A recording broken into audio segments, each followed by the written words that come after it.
the Dragon Steamboat has won the world title. Ladies and gentlemen, this is Sting. A flying elbow, hooks the leg, it's over. Boyhood dream has come true. Stone Cold Steve Austin. Austin has it out. Austin is unconscious. Austin never gave up. Well, the first thing you gotta realize, brother, is this right here is the future of wrestling. You can call this the new world order of wrestling, brother. Hello and welcome to the Undisputed. I'm Matt Garofalo alongside Ralph Mark. And we are, as I mentioned, the Undisputed. Our goal here is going to be to bring you the best possible, most progressive wrestling podcast you've ever listened to. That was a mouthful. This is going to be a new podcast. You haven't heard us before. Hopefully you'll be hearing us a lot more. As I mentioned, I'm Nat. That's Ralph. And we're going to share with you the what our focus is as far as the content we're going to bring you. Obviously, we're going to break down, your Raw, SmackDown, pay-per-views as they come up. We'll definitely touch on some indie wrestling, which I know is a little bit unique. A lot of folks like to go off on the WWE stuff, but we'll definitely venture outside of those realms with the indie wrestling along with some other ones that Ralph's going to mention here real quick. Yeah, don't be afraid to reach out to us with information in regards to anything, in regards to New Japan, TNA, things like that. We're going to do our very best to cover as much of the wrestling world as we can. And just quick aside here, Mr. Ralph, has anybody ever mentioned to you that you have the golden pipes? I've heard it a time or two before, and I've also got the face for radio as well. So there you go. I'd have to disagree a little bit with the face for radio. I mean, there's a little bit of face for radio going on, but not a whole lot. In regards to the golden pipes, would you mind dropping a little bit of Barry White on us by chance, or? No, I'm not going to put you on the spot. You're fine. We'll let them come back first. All right. Rope them in first. We don't want to scare them away on day one. That's right. Just kind of give you guys a little bit of an idea of what our approach is going to be here on the show. We really want to take a fun approach to it. When folks kind of tend to jump into these podcasts or whatever type of media they want to produce, whether it's wrestling, sports, movies, they tend to take themselves a little bit too seriously. And I know, for one, I've been accused of being a child on numerous occasions, and it will be no different in this setting. I'm going to be a child, but I plan on being a very entertaining child. Sorry. Well, your childlike symptoms are welcome in the studio, and you are right. Hopefully, I can also bring a little bit of that, that mystique you have when you're watching wrestling when you're a kid, that excitement. It translates over just in a different way for us now. We're a little bit older and know a little more about the industry, but nonetheless, still very exciting things, and we're going to look at it from a different perspective that maybe you have or maybe you haven't before. Absolutely, for sure. And I don't want to over inundate our listeners with what the approach is going to be. They'll figure that out as we start giving them content. But before we jump into that, I definitely think it'd be a good idea for us to share a little bit about ourselves before we move forward. So why don't you give us a little bit of background on what makes Ralph in terms of wrestling? Grew up on the wrestling net, kid from the south side of Chicago. So depending upon what year we're talking about, what area we're talking about, you can't always go out and enjoy the neighborhood. Let's say. So, I don't know what you're talking about. So wrestling played a pivotal point for me. It was a distraction, I guess you could say, but it was also something very welcome by me. I was taken with it from a young age, and it just took off from there. And I'd have to say, of the matches that I've seen and the things that I've gone to live, everything came to a head with probably Ron Simmons versus Ric Flair.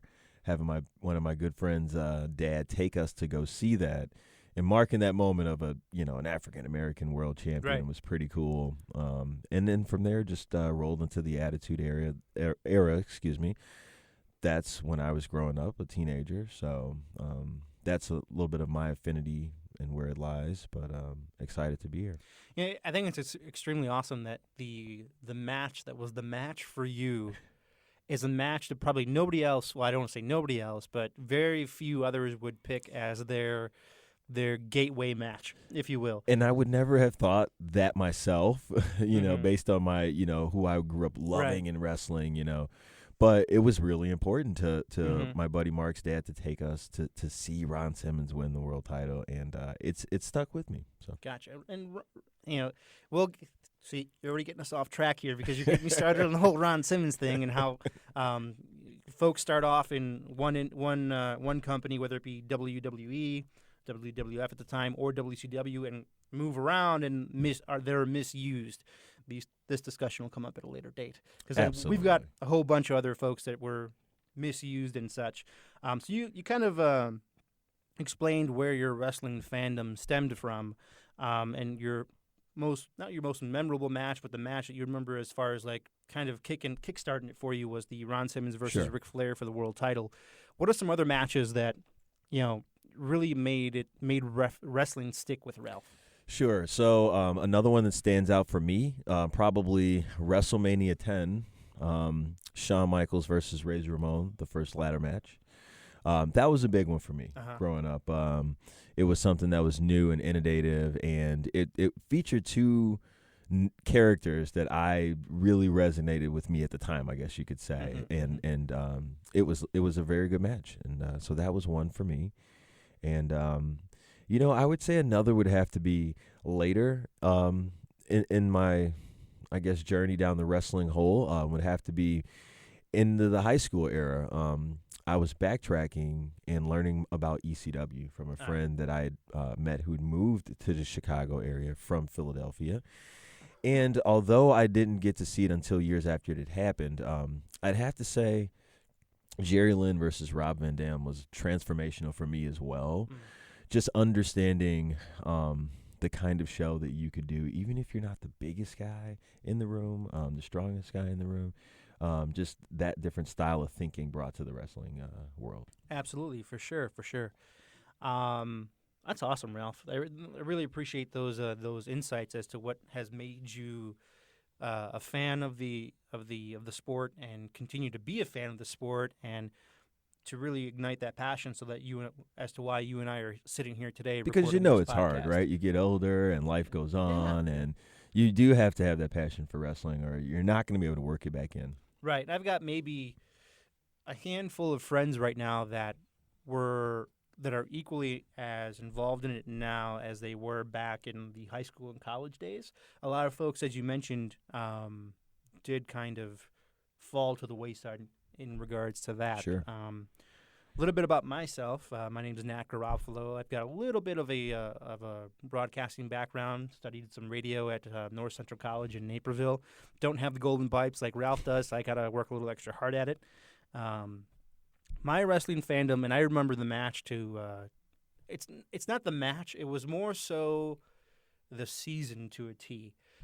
My entry into wrestling was, I believe it was the 1992 Royal Rumble, where Bret Hart was defending the world title against Razor Ramon. Sure. This was also the Royal Rumble in which it was Yokozuna and Randy Savage in the final two. Absolutely. No one in their right mind thought that Randy Savage was going to be able to get Yokozuna, over that top rope, regardless of the suspension of disbelief. You knew it wasn't going to happen, but that little Randy, that little firecracker that he is, he kept, double axe handling Yokozuna off the top, trying to get him over that top rope, and just couldn't do it. And eventually, Yoko came out on top with that Rumble, setting up, in my opinion, one of the most visually appealing WrestleManias of all time, WrestleMania 9 at Caesar's Palace. I mean, those entrances were pretty darn cool. Like, for example, The Undertaker, he's got one of those entrances that demands to be inside. Sure. When you take it outside, it loses a little bit of its luster. But the way they presented it at WrestleMania 9 was absolutely amazing. It still had its Undertaker lore to it.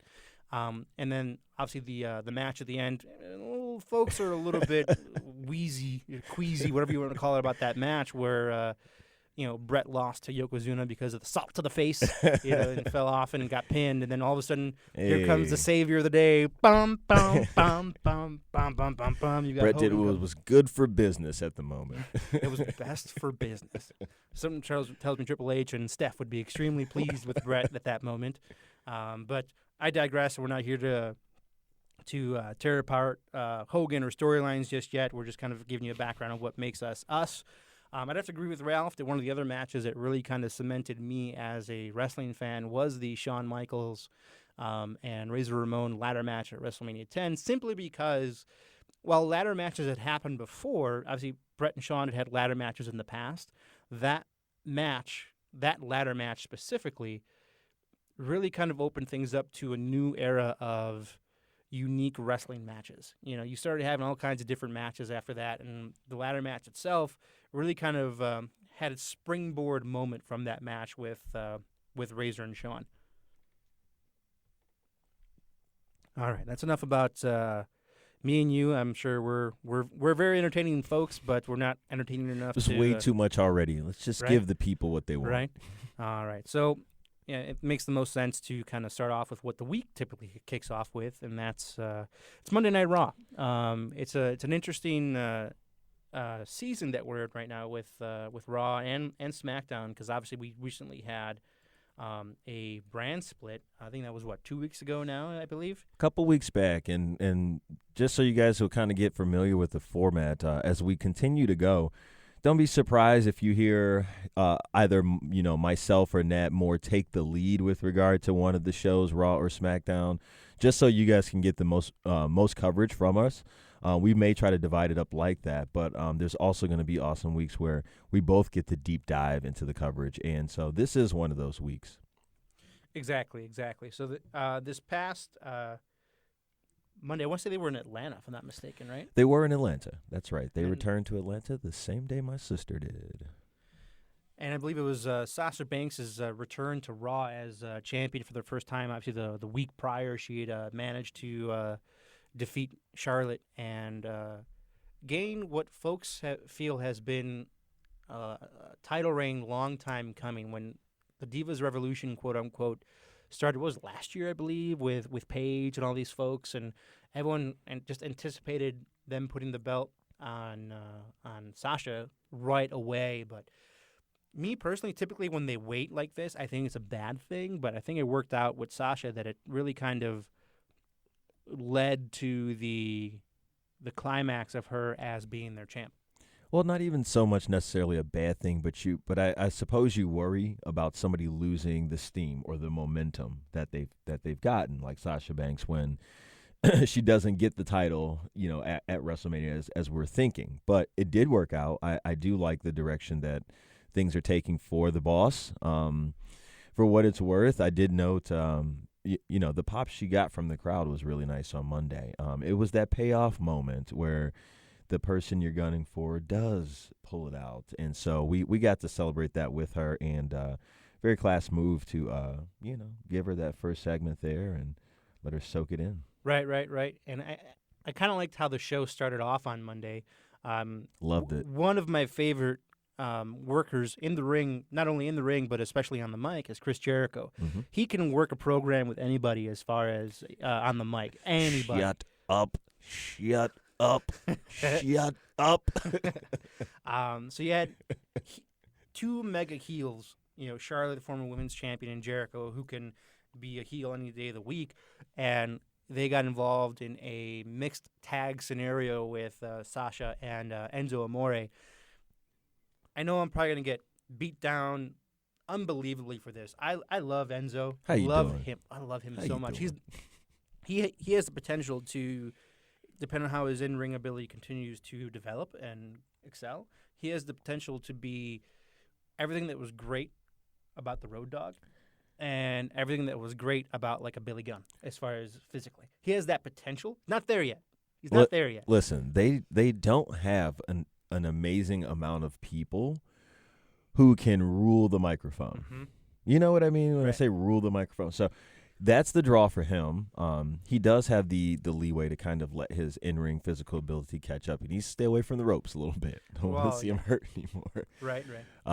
But no, I enjoyed the segment as well. I liked that it was the opening segment. And the respect you just paid to Chris Jericho, I think it's similar to the way that they view him in the company, and so there's a lot of respect there to start that segment off with those four individuals, in question right there. And not only was it impactful and meaningful, but it was funny.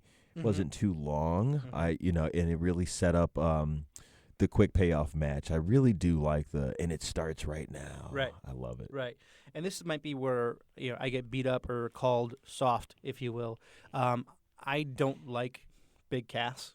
Like, if he were to go away tomorrow, I wouldn't care, honestly, because I can watch Enzo every week, sans Big Cass, and I'd be just as content. Who do you like more, Big Cass, or would you rather see in terms of big men Braun Strowman? Like, combined with Enzo, or just in general? Just in general. In general, Braun Strowman, because he doesn't have to talk. Because, see, I would say I like Big Cass because in terms of the big guys they have, he can move in the ring a little bit better than I think some of these other guys. Strowman is all show. I mean, he's fine. all what you see. He's all just look at him. I mean, he's very and even to go back a few weeks on Raw when they did the I think it was the 10 or 12-man tag. It was a really large tag team matchup.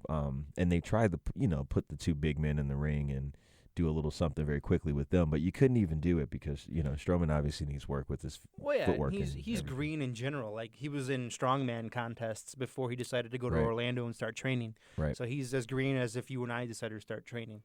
But my thing with Big Cass, while he does have significant athleticism, for me, he's Test 2.0. He's a big I dude. could see it. He's got some athleticism, but he's not really going to go anywhere. They're only going to remember Enzo and Cass for Enzo, not for Cass. Cass is just kind of there for the ride. He might be more physically gifted, but as far as the actual pro wrestling entertainer, Enzo is closer to being that total package than Cass is. Well, and I think whether I agree or disagree to your point, they know this, which is why we see this segment on Monday that just kind of experiments with the separation of the two. Just, how's it going to work out if they're not together? So I could see that. And I'm not trying to be a jerk and take too much away from Cass. Like I said, he's very physically gifted. So just that disclaimer does have to be out there that I'm not really trying to beat up on Cass as much as it seems. So obviously we touched on Braun Strowman a little bit, and I'm going to kind of jump around here a little bit with Raw, but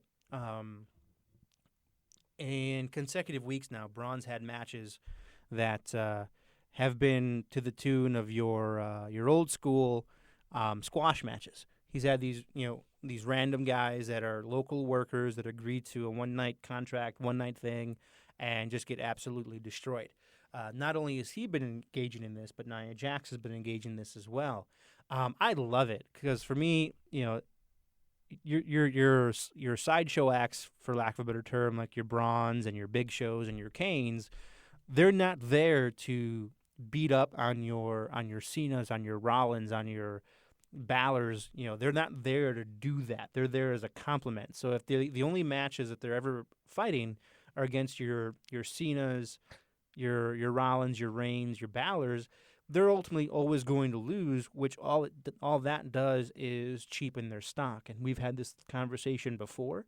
So when you see these big folks, whether it's a Nia Jax or a Braun Strowman or even a Cass, when you see them just completely eviscerating their smaller competition and then they're eventually booked into a match with a main eventer, there's that little seed of doubt of like, oh man, are they going to do the same thing to the main eventer? And I love it. And a lot of folks are giving it a lot of heat out there, though. Well, I would probably be with the folks giving it the heat, and for one simple reason. It is necessary because you're right. They do need to be built up, and you can't have them squashing, the faces like John Cena on a weekly basis. But on the other end of that spectrum, there's that person out there like me who I feel as though you have to have those matches because they're not good enough to get into the ring with a seasoned veteran yet. So you do need to have them go against somebody who maybe is a little bit as green as they are or, somebody a little new. And I look at those matches as being for that purpose, really more so than just like letting them, squash somebody. It's a level of talent, if you will, or lack of level of talent at that point. So I do like the big guys. I grew up loving the big guys. Always been a Kevin Nash fan. I realize he has like 3 moves and 2 of them are the same. But Which two are the same? I mean, like he's got the jackknife powerbomb, and then he's got the turnbuckle elbow, But no, I like, especially when you can pull off the look and the feel. That's what Kevin had. That's what Braun Strowman has. I understand what they're going for, but when you do get into the ring with somebody like Big E, with somebody like Big Cass, I don't want a whole lot of fumbling around and a whole lot of trying to figure it out. No, I hear you, and I apologize for the tangent here, but you brought up Kevin Nash. I'd read something weeks ago that he was being interviewed and being asked either about the current state of the WWE, or he was asked about Dolph Ziggler specifically, and he said he wouldn't mind making a minor mini return as Dolph's Diesel. I think that'd be awesome. Interesting. Because for me, Dolph is kind of like a weird Shawn Michaels, Bret Hart, Kurt Hennig hybrid, and I could see a Diesel-ish bodyguard working well for Dolph. Do we know who trained Dolph Ziggler? Was he where did he come from? I can go on the Google machine and find it out for you. Find that out. I'd like to. You're right. I understand the mold, and it's clearly there, which leads to my question of how is he trained? Who trained him? Let me see if I can find this for us. While we're looking for that, any other notes from that beginning of Raw, that mixed gender tag team match? Overall, I enjoyed it. I thought it was a nice way to start. I agree. It's been a while since I've seen a mixed gender tag match that was entertaining, and those 4 participants were probably the best 4 you could pick for the quote-unquote comeback of the mixed gender tag matches. As far as Ziggler's training background, he's got a Florida Championship Wrestling background, Ohio Valley background. As far as specific trainers, and you're going to love the last one that I list for you, he's got a Steve Cairn, Tom Pritchard. Tom Pritchard, he's my boy. I love the doctor. And my personal favorite as far as his background, as far as training, is Lance Storm, which is you could see some Canada in him, in the way he moves about in the ring. Well, I had believed that he came through OVW. I thought that he was one of the last guys to come through there. Randy went through OVW as well, Randy Orton, and I think Brock Lesnar spent some time down there too. Yes. But I just wanted to be sure.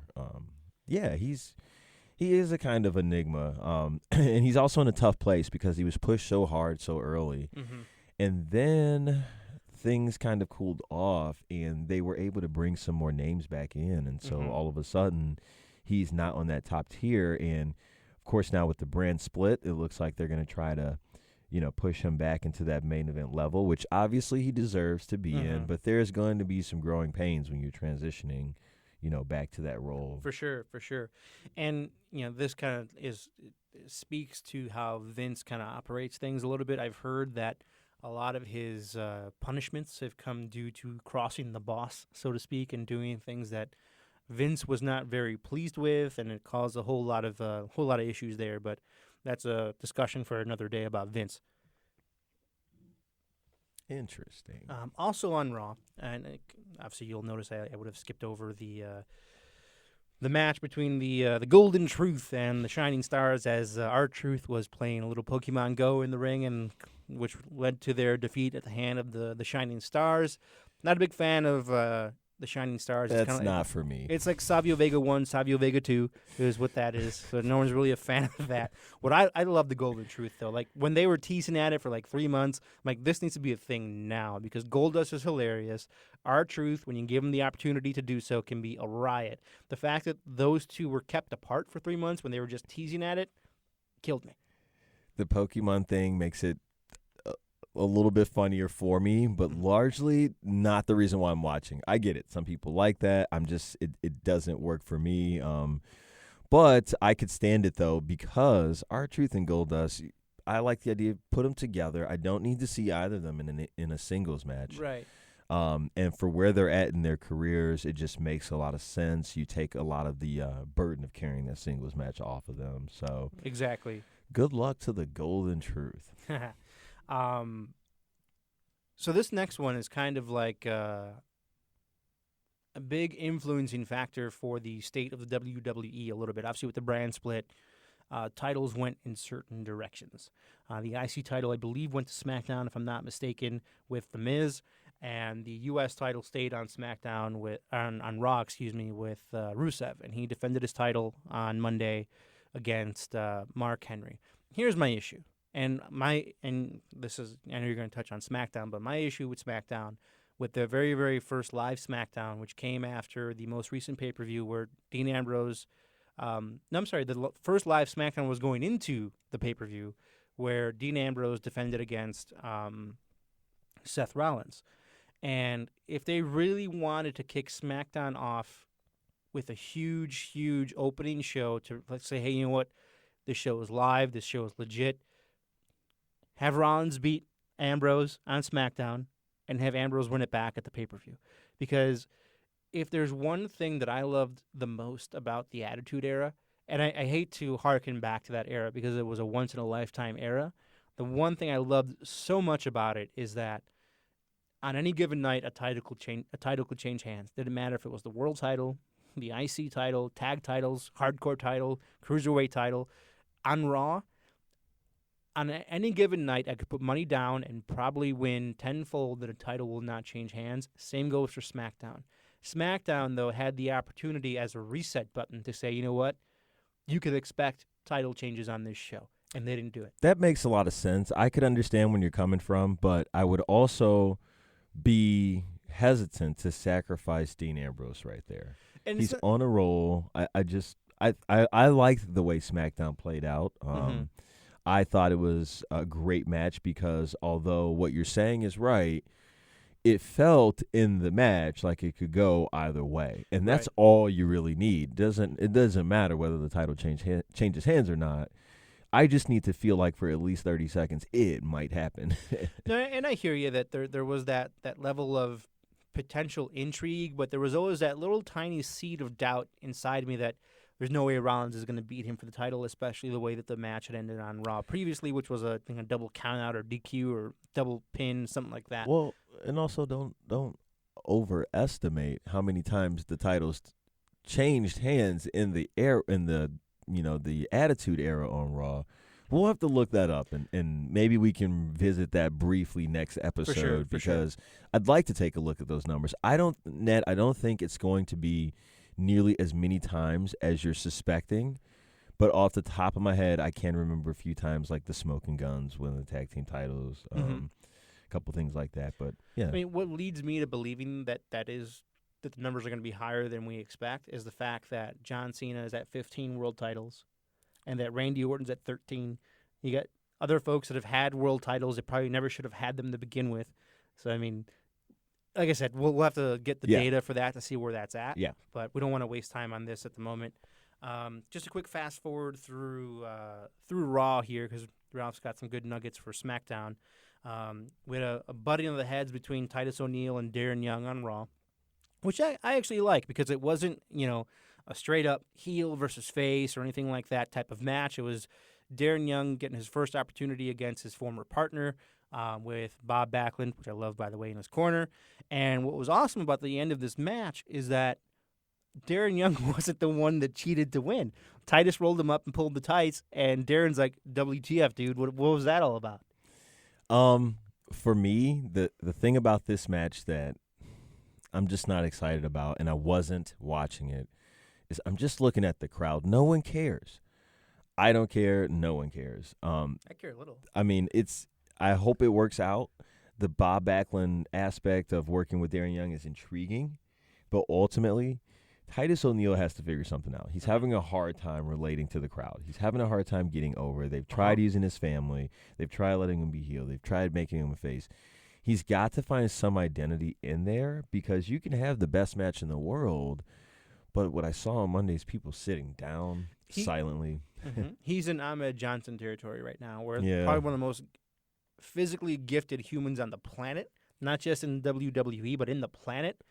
And not only is he physically gifted, he knows what to do in the ring. He's just as dry as toast when it comes to his character. Well, the powerhouse, Ahmed Johnson, his big issue is he had a lot of injuries, if you will. Yes, he couldn't stay Yes, he healthy. Titus O'Neil's had some chances. I'm just saying I think he's going to have to make good on those pretty soon. And not touch Vince. And not touch Vince. I'm usually a huge fan of anything that involves the New Day. I don't know if this was a cause of my technical difficulties that I was having on Monday trying to watch Raw. My USA feed was down the entire night and into the next morning, so I had to find a stream online to watch, which was in and out all night. I don't know if my ho-hum of this match was a result of that or what it was, but I felt like it should have been something more than what it actually was with the New Day in the club.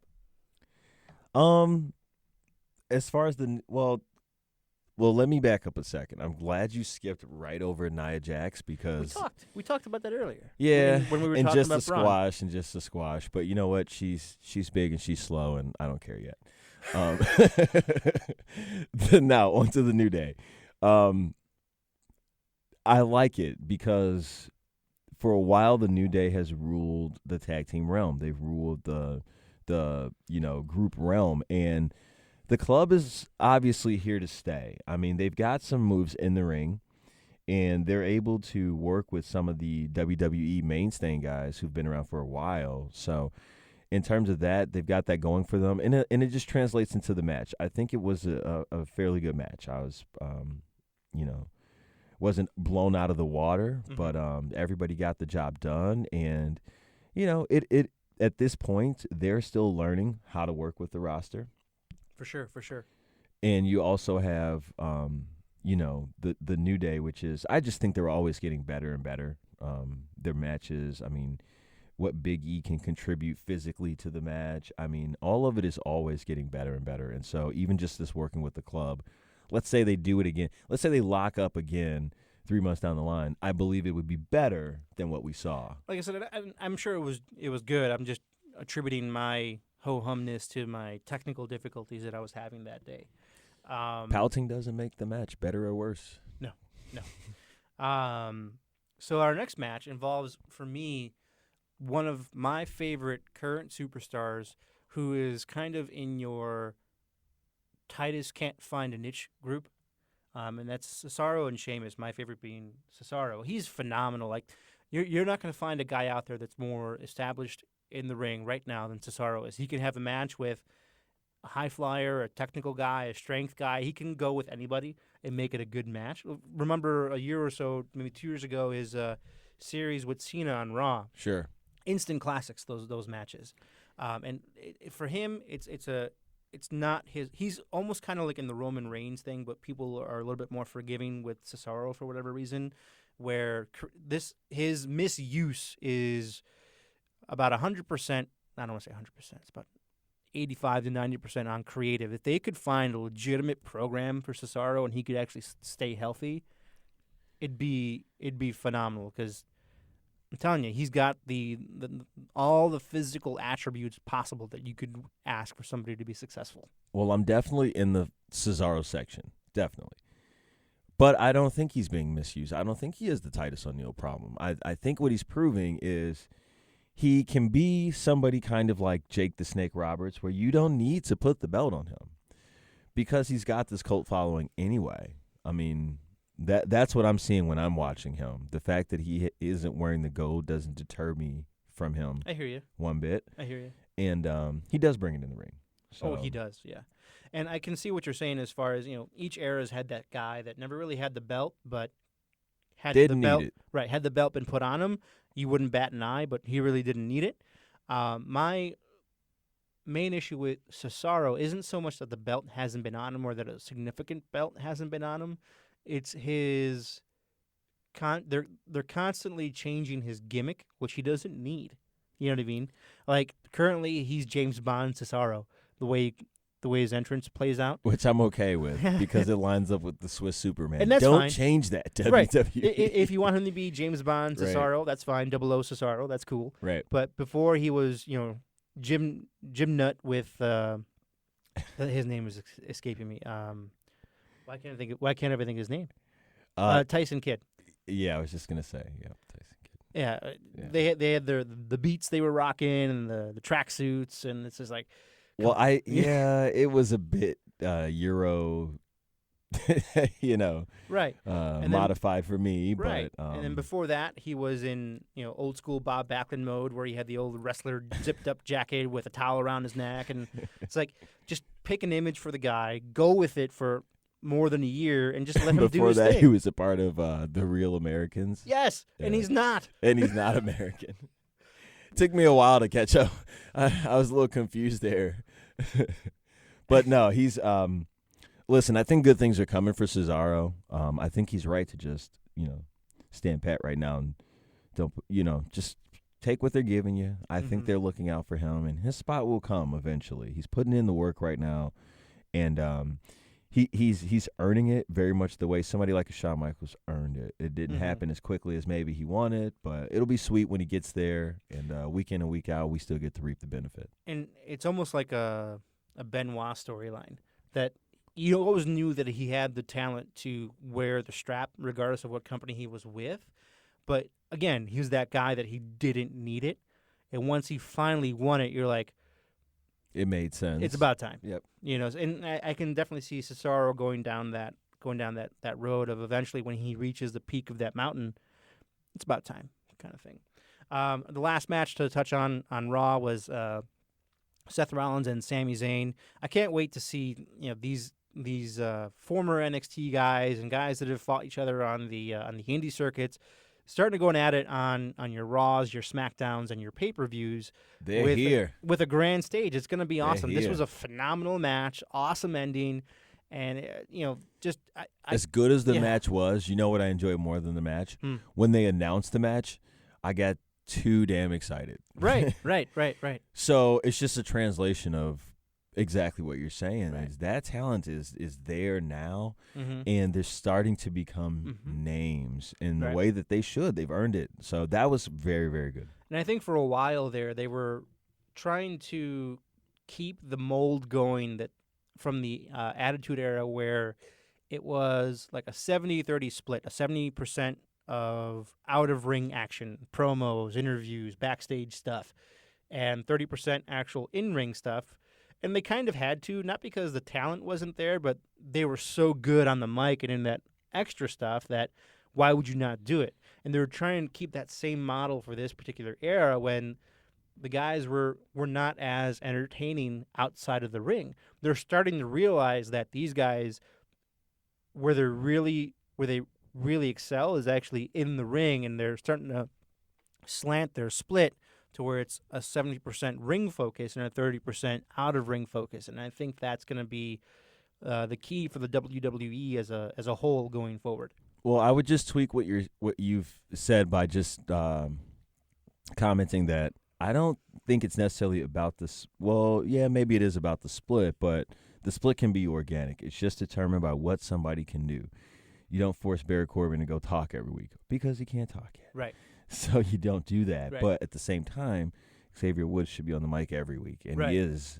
Enzo Amore should be on the mic every week. And he is. And right. I look forward to it. So they play to their strengths. Right. They hide their weaknesses. And that's what they should be doing. Exactly. Now, to your point, over time, who is talking and for how long may change and should change as they continue to hone their skills. Right. But the way that they're currently taking the approach, I like it. There's nothing wrong with it. I agree. And that, for the most part, that brings us to an end of Raw. Obviously, the program officially ended with Brock Lesnar and Paul Heyman coming out and cutting a promo for their upcoming match with Randy Orton at SummerSlam. But before we get to that, we'll kick it over to Ralph and his SmackDown recap, the lesser show, if you will. I'm kidding, Ralph. I'm just kidding. Don't be angry. The lesser show. So it was an interesting beginning to the show. So yeah, it was just a nice little segment to start the show off with, just building up some importance between the number one contender and the champion. I like throwing Dolph Ziggler into the mix here. We talked about him a little bit when talking about Raw. It's about time he got his opportunity. But I do like the fact that he's a part of this segment. And it just kind of shows the premium they're going to put on his involvement in the world title picture. So I'm okay with that. And I agree. I like Dolph Ziggler. I think there's a lot of folks out there that don't really see all the hype around Ziggler and don't really think he really deserves to be in the main picture. I disagree. I think he has that X factor to where fans want to like him, and he puts on a good enough product in the ring to where it's easy to like him. He's entertaining. He keeps the energy going, and just he really, really makes his matches easy to watch for me. So we get into the action with Apollo Crews in a triple threat match versus Kalisto and everybody's new apparent favorite, Baron Corbin. Reigns 2.0. And pretty decent match, but we had Crews coming out on top here, setting up his run at the IC title, and of course we had the Miz and Maurice at the ringside there as well. I like Maurice being with the Miz. I think at this point it's not hurting his character. He's building a brand that I'm okay with. And this is a big moment for Apollo Crews. It was a nice match. I like the idea of in the future him working more with Baron Corbin. I can see some big things coming out of the two of them. It was almost like I don't really have the two. I would say maybe like a Magnum TA Tully Blanchard, like the first of many type deal. You know what I mean? Where just throughout the course of their careers they keep running into each other. And I also enjoyed that Kalisto is not just they're making an effort to keep him involved. I like that because you have to stick by your words, and you are going back on so much of what you set up by having him be the U.S. champion and retain that title through WrestleMania if you now push him back down. Right. So I do enjoy the fact that he is still being given the opportunity to at least not just always, be in the high flyer type, segment, if you will, and showcase what he can do. And this is a little bit of a preview of our personalities. I tend to be the inappropriate one, so I'm going to be inappropriate here for a moment. You brought up Maurice, and I really hadn't heard her speak until Monday or until SmackDown. No. Wait, no. I'm not even going there. I hadn't heard her speak ever. At least maybe I didn't pay attention until Tuesday. And at first I thought maybe she had some sort of there was she'd recently been sick or something like that and had a voice issue going on. But then when she was speaking more, she was sounding, and I know she's French Canadian, so don't hold it against her. No, I'm not. When she was speaking a little bit more, I'm like, she almost sounds like a Polish cleaning lady. She almost sounds like how Lana should sound. Like Lana should get tips from her on how to do the accent. Is what should be going on there. Well, if you're wondering why she hadn't been speaking, I don't know. Somebody says maybe she didn't have permission to speak. Who's that certain somebody? Just poking fun at the politics of this past week. Oh, jeez. Okay. Well, I'm going to leave that one alone. But our next one is fun. This is hilarious. I couldn't believe it happened. Yeah, well, on to Eva Marie and Becky Lynch. So, first of all, I love Eva Marie because not only is she hot, but she gets the heat. And it takes a special kind of lady to take heat, legitimate heat, because the fans do not like her. No, there's Roman Reigns heat. Yeah. There's Bella heat, and then there's Eva Marie heat. Eva Marie has some top-notch heat going on, and so I am attracted to her ability to soak it in, as Chris Jericho. Soak it in, man, as Chris Jericho might say, and really take advantage of it. So I love the way they play the Vince role, if you will, from the past. I'll kind of let you dive into that, Matt, because you brought that to my to my attention. Oh, you're talking about, I think it was 94, 95. No, what would have been 94, 95. 2004, 2005. I'm in the Wayback Machine on that one. It was Batista and John Cena in the final two in the Royal Rumble. And I forget how the actual match was supposed to finish, but it was either Batista or Cena that goofed, but Batista was lifting Cena up into a powerbomb position. And one of the rules in wrestling is when you got another guy up, never move backwards because you can't control your momentum that way. And not only did Cena go over the top rope prematurely, but Batista went over the top rope prematurely with him, a la Bret Hart, Lex Luger, and they both hit the ground at the exact same time in an unscripted manner. Vince was absolutely furious. Like when he came trouncing out in that Vince strut from the back this time, whipping his jacket around, he was legitimately angry. And then as he goes to slide into the ring, he takes a weird angle and clips his legs just north of his knees on the ring apron, which is essentially a steel bar, effectively blowing out both of his quads, tearing Ouch. both of his quads. He goes to try and get up and immediately collapses and is just sitting there infumed against the ropes with his legs extended out against him as the officials in the ring, one of them was Little Nate, trying to maintain some sort of like seriousness in the angle that they were trying to work there. And Vince is insane, just sitting there, just infumed. He's still yelling at people while he's essentially crippled for the moment. And it was almost a similar incident that happened with Eva Marie. Yeah. Once you had brought it to my attention, there's a lot of similarities there. So what do you think about the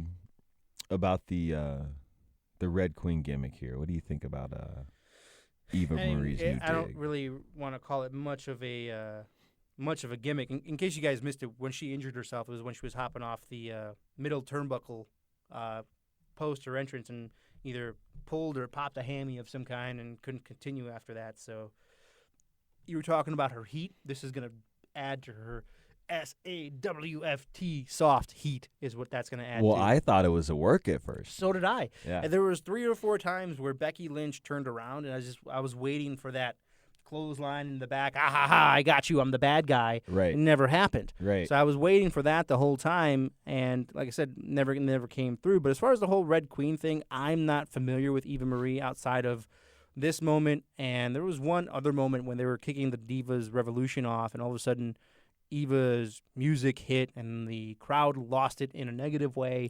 So I don't really have much experience with her outside of this moment, so I can't really comment on the my displeasure or lack thereof of the Red Queen approach.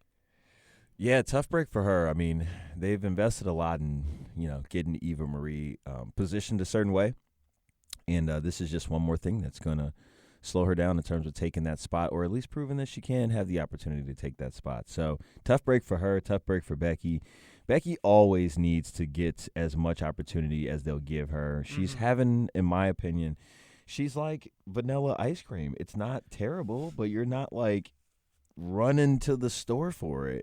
She's very much, she needs help. And so, yeah, I felt bad for her too. See, I like Becky Lynch. I think, and I know I'm in the minority with that. I like her a lot. I think that she has a lot of the intangibles. I hate those stupid goggles. Take off those. Yeah, I agree. But she has a lot of the intangibles that some of the other ladies don't have. And the fact that she's not god-awful annoying. True. Like, Sasha's not annoying. Charlotte's really not annoying. But there's some of them out there just like, while they're extremely talented in the ring, you hope you could just catch the segment once the bell rings. Oh, girl from Staten Island. Holy crap. Holy crap. I can't stand it. Can't stand it.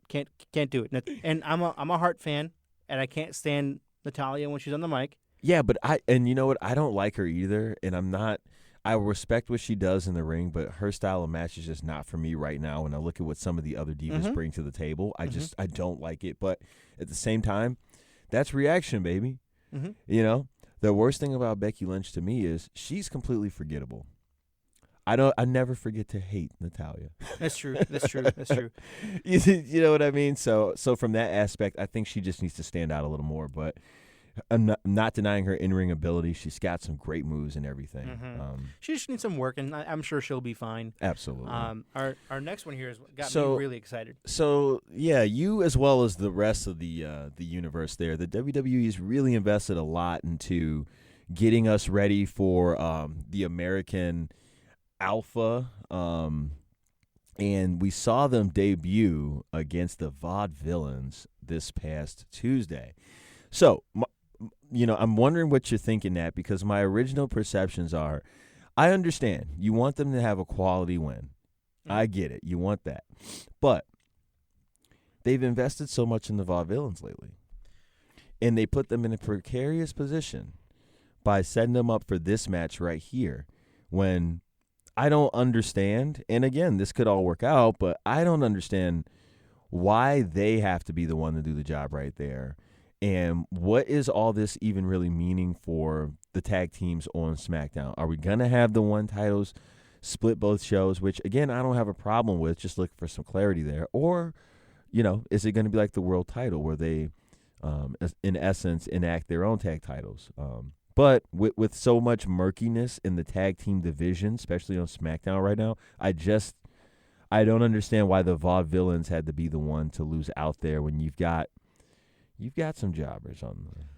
No, and I agree with you that, and this is part of where I was chatting before about Braun Strowman and Nia Jax having their squash matches.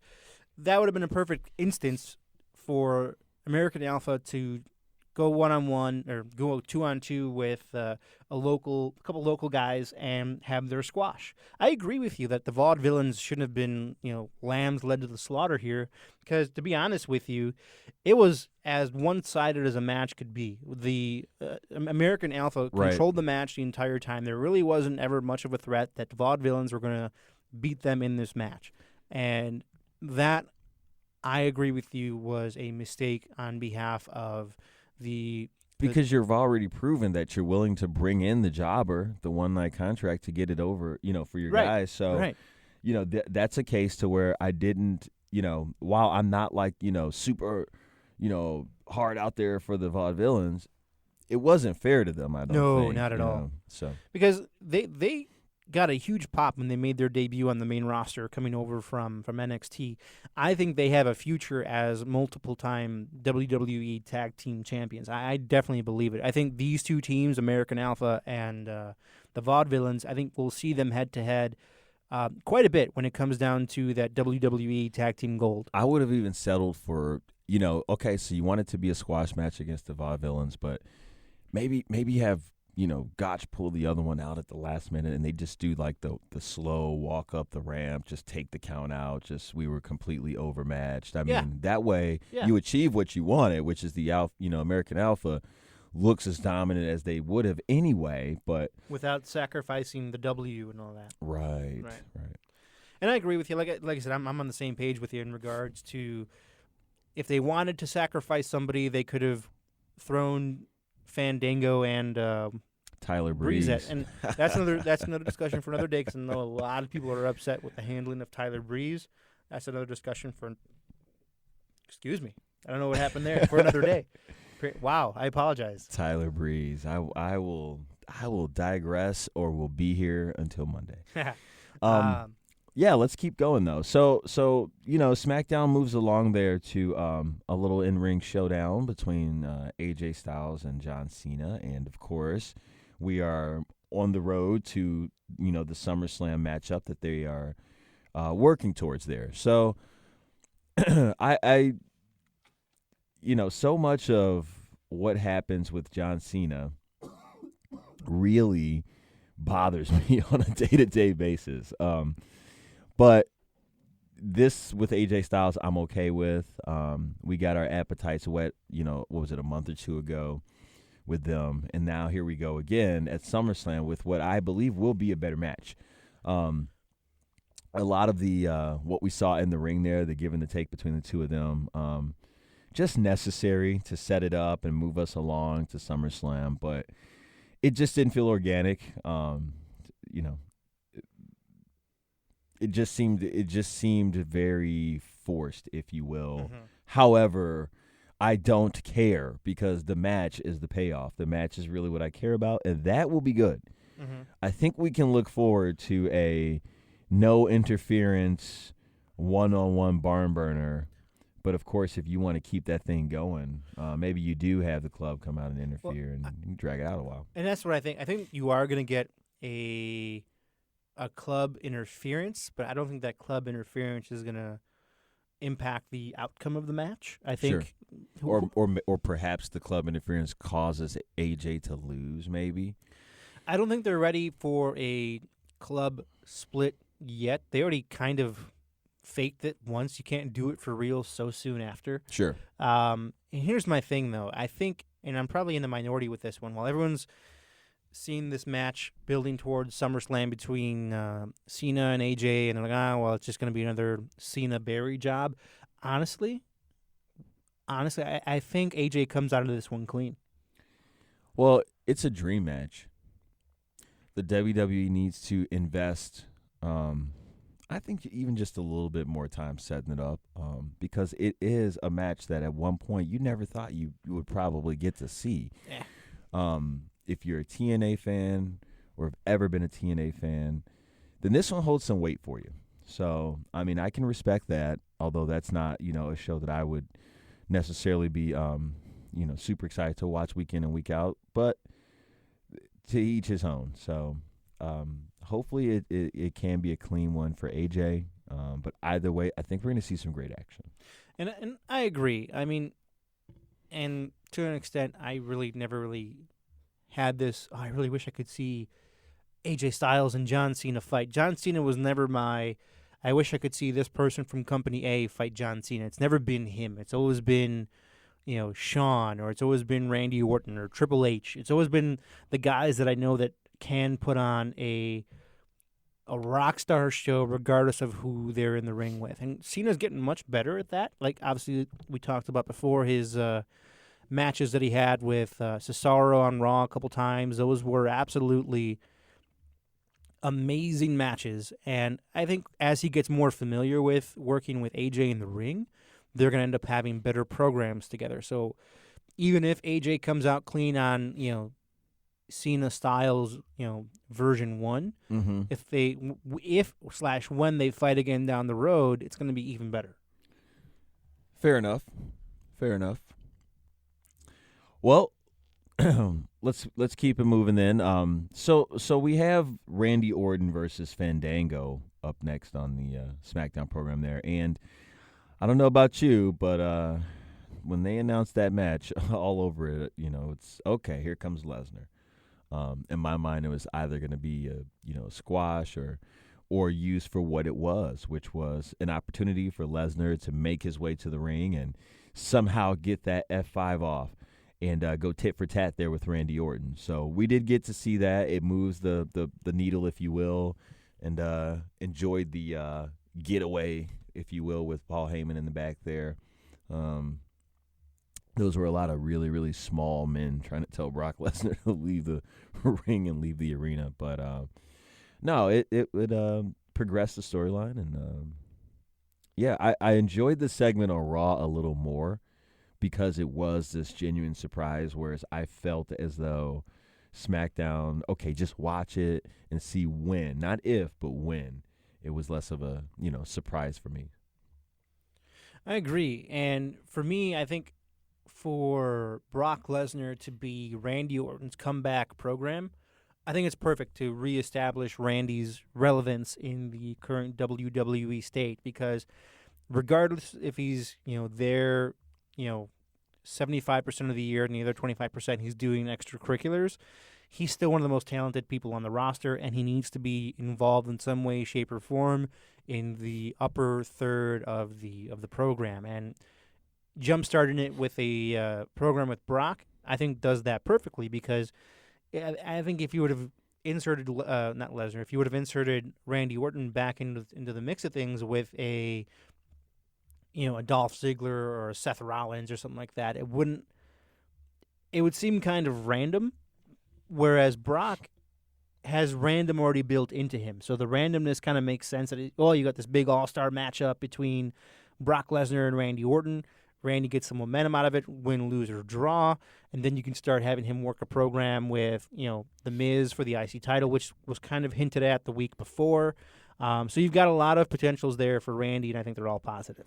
Well, they've got the opportunity because these two guys somehow have never hooked up before. So we do have that going for us. There's some excitement there, especially because they came in together. So excited to see where that goes. And yes, there would seem to be a little bit of foreshadowing towards Randy moving into the Intercontinental title picture, which I wouldn't necessarily hate to see that if he's not going to be in the world title picture. But So, more Heath Slater on Tuesday. Don't even bother. I don't even care. Yeah, I don't let's even just care. slide along from there.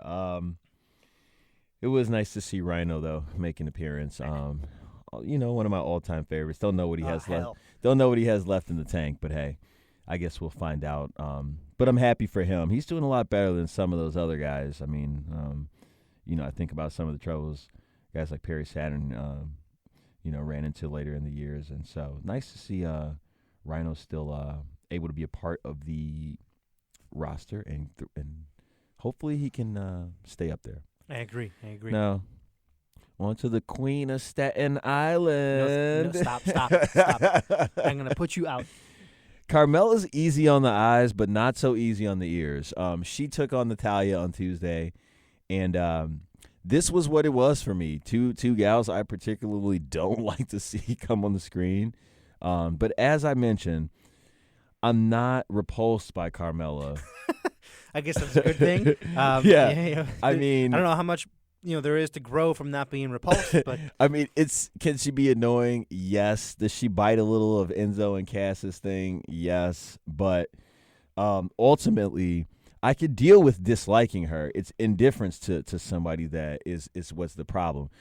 Natalya, I dislike as well, but for other reasons. I dislike her because I find her boring.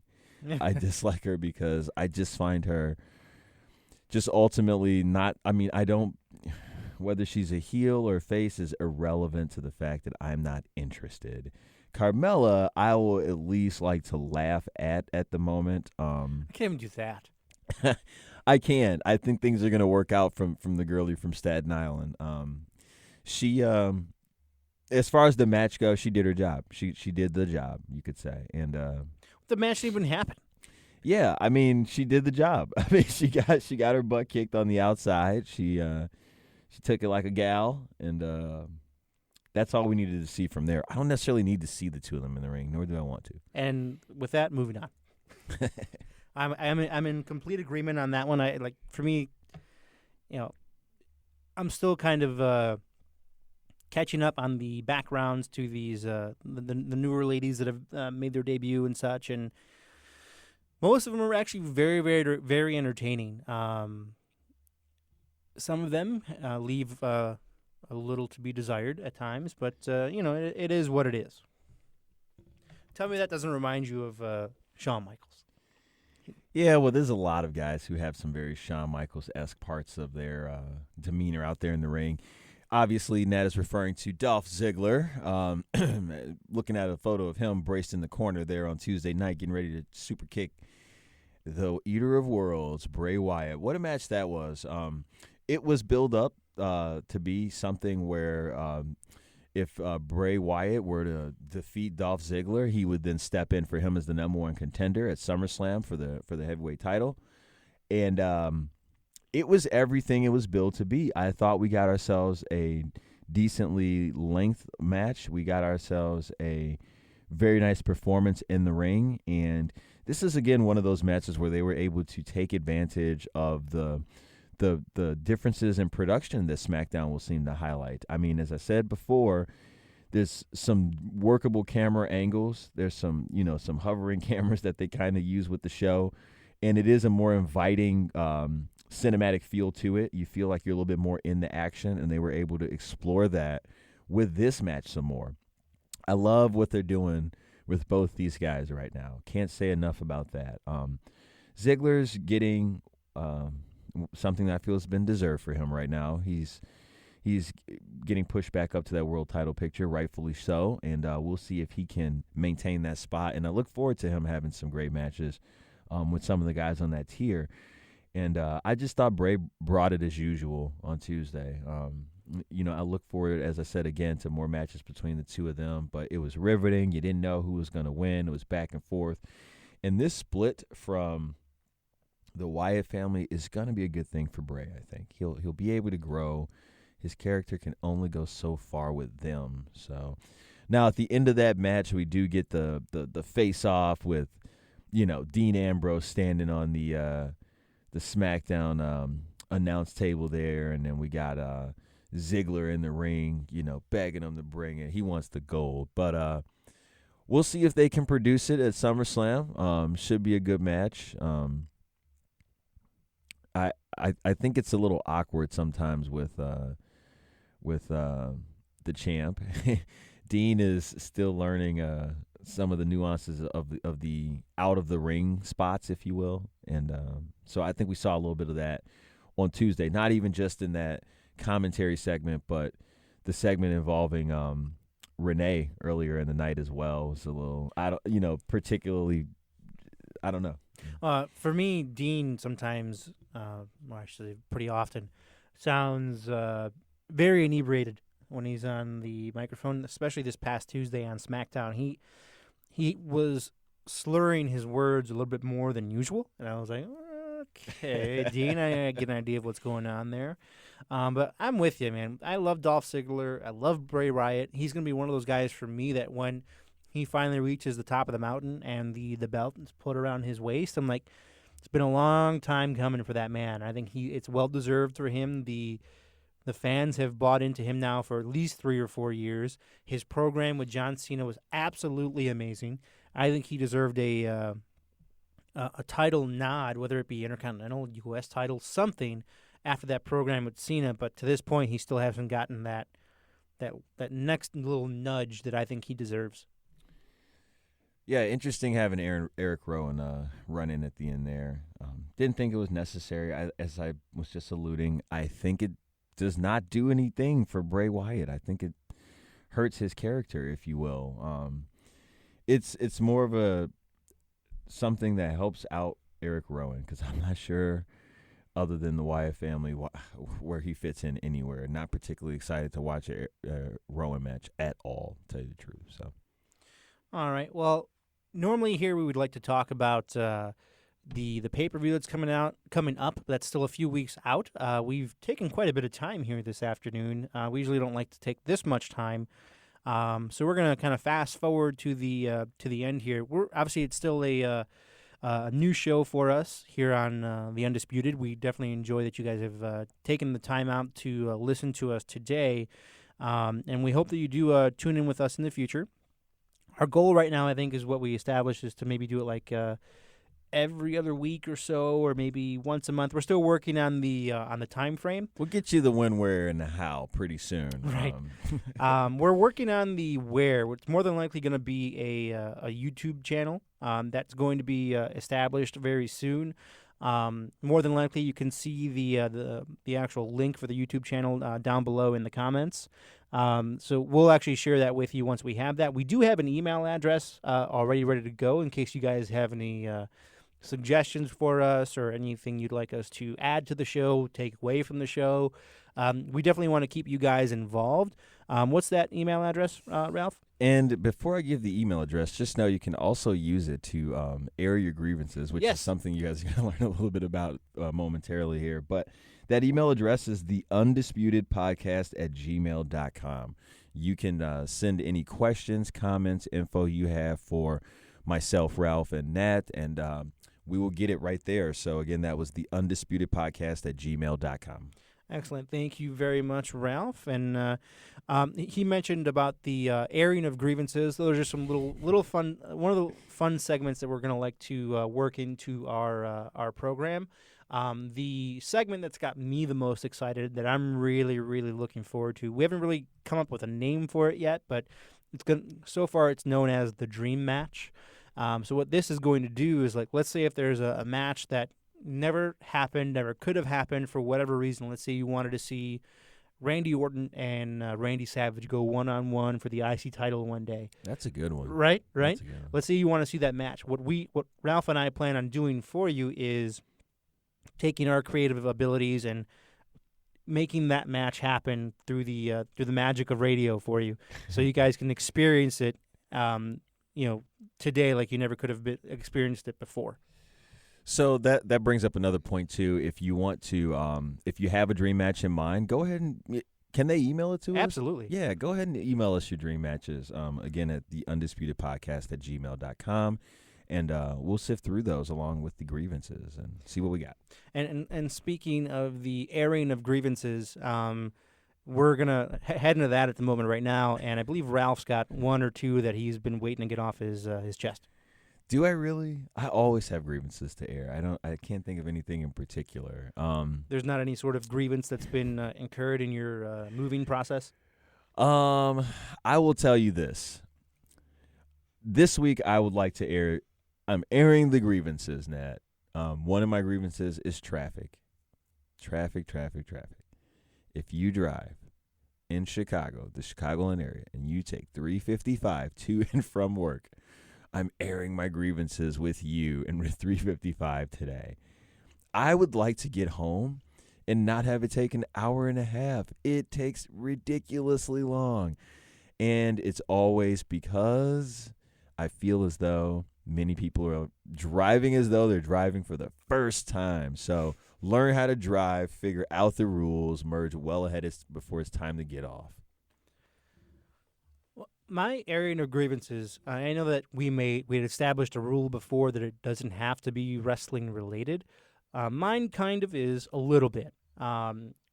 It's the fact that Raw and SmackDown are on back-to-back nights. That's a good one. Yeah, for me, honestly, having to commit 5 hours in the first 2 days of my week, it's a lot of hours to commit when I don't have a lot of hours, especially because I share in your 355 plight. So having to commit 5 hours at the back end of my day to watch, and then like I said, it's not a chore or anything. It's just, my Monday and Tuesday are spoken for at this point. And then if the wife has anything for me to do, Wednesday's gone, and then Thursday. Taken by another.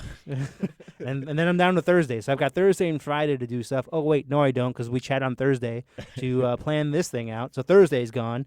So I've got myself Friday and Saturday. Wait, no, I don't. I'm here with you on Saturday talking about it now. So my area of grievances, Raw and SmackDown on back-to-back nights. Thanks, Vince.